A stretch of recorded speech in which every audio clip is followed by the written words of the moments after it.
back to Collinwood. Haunted mansions have a talent for vanishing like polite relatives at a seance, gone and went from our streets and imaginations alike. This is a house where no one should live.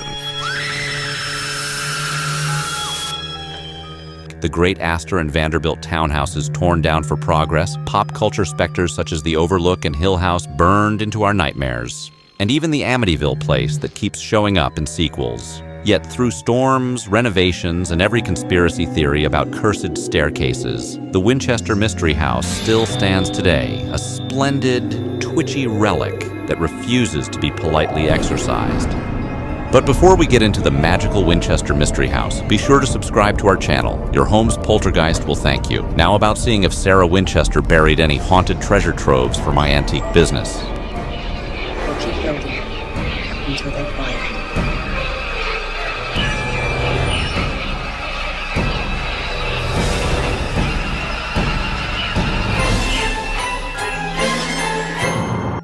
Now breathe in the scent of wood polish and mystery, and let's begin. When Sarah Winchester inherited a huge fortune, she bought a modest farmhouse. Modest did not last long once she decided walls were suggestions. She transformed the place into a sprawling Queen Anne Victorian, then escalated to labyrinthine hallways and staircases that feel like existential puzzles. Workers came and went as construction hummed day and night, and the house slowly grew into something that might make city planners weep. Here's the fun part. Sarah reportedly hired separate teams to work in isolation, so one group might build a room while another installed a staircase to a floor that did not exist. Keep the T straight. Let the saw do the work. Mullins, another 2 courses on that wall before sunset. Jen, hoist clear? Aye, clear and locked. Good. Let's keep her climbing. The result is a glorious patchwork of mismatched ideas and confused craftsmanship. This method kept everyone puzzled, prevented anyone from seeing the whole plan, and produced a home that reads like a choose-your-own-adventure written by someone who loves misdirection. Sarah was a private person who retreated from society and let the house do the talking. If the house could talk, it would probably ask for a map and maybe a vacation. Oh, look at all these wonderful cookies. Locals watched her ceaseless hobby with curiosity and gossip. For nearly 40 years she kept building. The project only ended when she died on September 5th, 1922. It may be the longest home renovation project in American history, enough to terrify contractors and enrich them at the same time. Why build as if normal floor plans were taboo? The answer lies where tragedy meets the supernatural. After losing her husband and her young daughter, Sarah grieved and sought spiritual help. A medium instructed her to go west and construct a home for herself and the spirits. In other words, she was advised to act as a kind of real estate therapist for ghosts. A darker, more narrative-friendly theory holds that Sarah believed she was cursed by the ghosts of people killed by Winchester rifles. Think of it as the ghostly equivalent of an angry shareholder meeting. The rifles that made the family fortune, according to some stories, created a crowd of restless dead. Sarah supposedly believed her only defense was to outbuild the afterlife, creating confusing mazes meant to bewilder spirits and lose them in hallways that lead nowhere. Oh, I forgot to lock the attic door.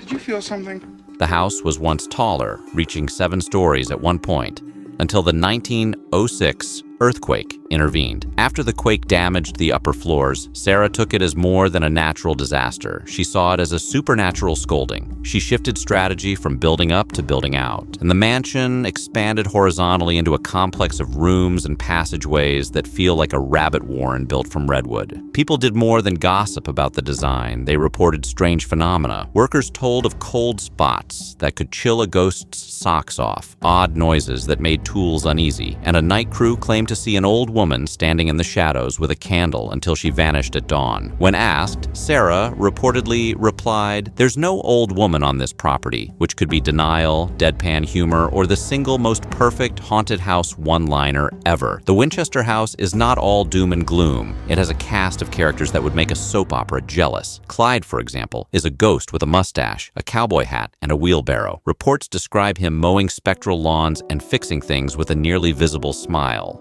He's the friendly ghost next door, a reminder that not every phantom must be brooding and dramatic. Some are handy, which is comforting if your shower starts draining by itself. People offer different interpretations of the mansion's energy. Some insist it is a paranormal hotspot, others say it is saturated with psychic residue like a sponge soaked in weirdness, and skeptics call it decades of eccentric renovation with theatrical flair. Call it a haunted monument, an elaborate coping mechanism, or an oddball art installation. The house tells its story in splintered wood and secret doors, with a narrative as layered as its rooms. Financially, Sarah's spending was extraordinary. She invested roughly $5 million in the mansion during her life, which translates to tens of millions today. That spending barely dented her fortune, so obsession remained well-funded. The house became a maze with striking statistics: 160 rooms, 2,000 doors, 10,000 windows, 47 fireplaces, 40 stairways, 40 bedrooms, 2 ballrooms, 13 bathrooms, 6 kitchens, 3 elevators, and 2 basements. If you need an argument for detailed inventory software, the Winchester House makes the case. Numbers and superstition mingle here. The number 13 appears repeatedly like someone's favorite emoji. In windows, ceiling patterns, and room layouts. You could say Sarah had a whimsical approach to numerology, or that she enjoyed confusing superstitious guests. Either way, the number 13 at Winchester functions more like an interior design motif with attitude than as a bad omen. Despite eccentric planning, the mansion was technologically modern in some respects. Sarah installed indoor plumbing and electric lighting before they were standard in many homes. She was forward, thinking in certain ways, even while indulging in backward floor planning. The house proves you can be progressive in one department and gloriously eccentric in another. After Sarah died, the mansion did not attract ordinary buyers. Its haunted reputation and bewildering layout made people wary. John Brown leased the property 9 months after her death and began offering immersive tours that mixed storytelling with structural bewilderment. By 1931, Brown owned the place, and his family still runs the tours, preserving many rooms as Sarah left them. He reduced the property from 45 acres to 5, but the 24,000 square foot mansion remains, an obsessive renovation relic surrounded by modern buildings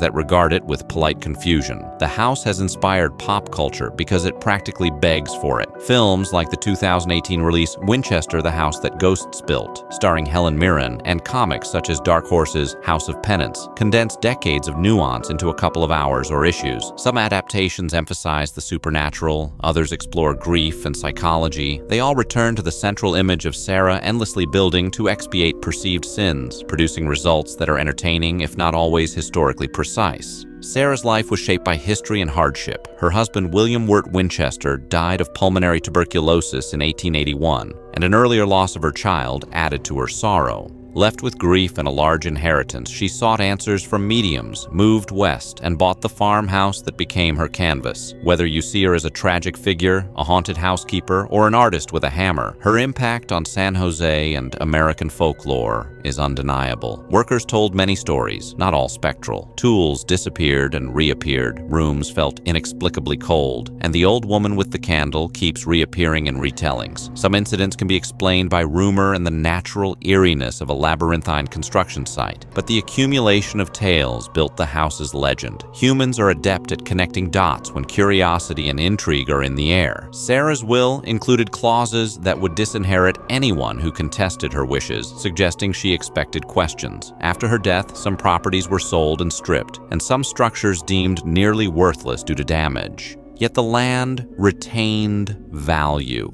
Tangible assets and emotional legacies diverge. The house outlived its creator and was adapted into an experience for the curious. Standing in the main hallway, you see more than a building. You see a biography in wood and glass. Each odd corridor and secret door is a sentence. Each stair that leads nowhere reads like an exclamation or a dramatic shrug. The house asks questions about grief, atonement, superstition, and the human habit of solving spiritual problems with physical solutions. Sometimes a maze is consolation, sometimes avoidance. The interpretation depends on whether you prefer ghost stories or psychobiography. Back to Clyde for a moment. Clyde deserves a shout-out as the mustached maintenance spirit who reminds us that not all otherworldly tales are malevolent. His appearances add a humane touch to the folklore. He is the part-time groundskeeper of the afterlife, and, for guests, a softer version of the mansion's otherwise imposing presence. So, is the Winchester house haunted, or is it the product of a bereaved woman's elaborate coping mechanism? The truth likely lies somewhere in the middle. Mythology grows around mystery, and when money, isolation, a medium's direction, and decades of uninterrupted construction combine, you get a story ripe for supernatural interpretation. The house could be haunted, or it could simply be brilliantly baffling. Sometimes both possibilities coexist, like ghosts and wallpaper. Would you spend a night there and navigate stairways to nowhere, or prefer a daylight tour with a sensible flashlight? People have done both. Many enjoy the thrill of a place where the past and the uncanny mingle. Others prefer to sleep in less labyrinthine surroundings. Bring snacks and a map if you go, because you will likely need them. The Winchester Mystery House is a paradox you can walk through. It is a historical landmark, a private legacy, a tourist attraction, and a cultural Rorschach test. Some see spirits, some see art, and some see an extreme home improvement project. Whichever lens you choose, the mansion refuses to be ordinary and offers an unforgettable experience. What do you think?